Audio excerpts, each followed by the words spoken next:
My name is Dr. Ben Goldstein. I'm a professor of psychiatry and pharmacology at the University of Toronto Faculty of Medicine, and I'm also director of the Centre for Youth Bipolar Disorder at Sunnybrook Health Sciences Centre. I was first drawn to bipolar disorder because of the fact that it was a highly complex condition as a medical student, and really found it appealing that although highly complex and a severe form of mental illness, it was also something that people could recover from.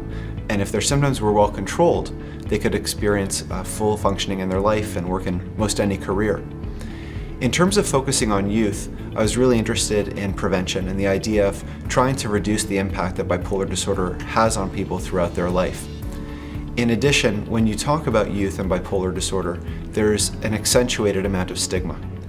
Whereas teens in general have a lot of hormones and stress and angst and struggles with parents and teachers and their peers, less than 1 in 20 youth have bipolar disorder. And for those that do, because of the stigma, because of skepticism or doubt about this being a medical condition, there are meaningful delays in seeking treatment. Our research focuses on integrating bipolar disorder as a psychiatric condition that has brain and body implications.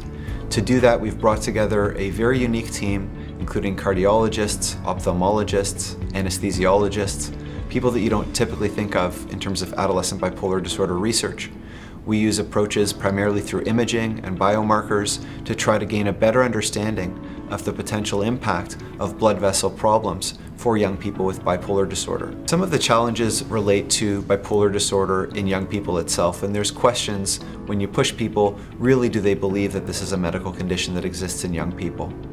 Another challenge has been the idea that vascular problems can be identified or can be helpful to us in understanding bipolar disorder at an early age. And the best approach to both of those challenges, from my perspective, has been to accumulate a wealth of information and a wealth of data over the course of the past decade to put to rest concerns about whether this is relevant and whether it can be identified in young people.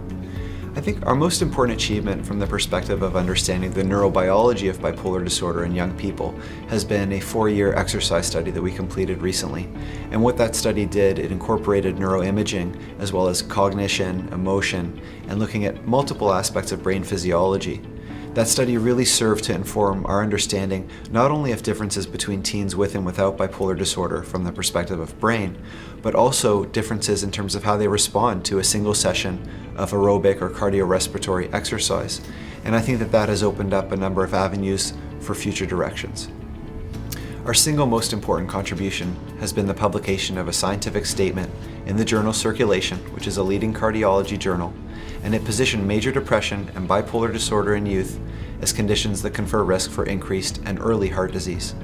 That brought international attention to the topic of youth bipolar disorder and youth depression, and it also brought attention from our colleagues in primary care and in cardiology to the importance of early and assertive treatment and screening of cardiovascular risk among young people with mood disorders.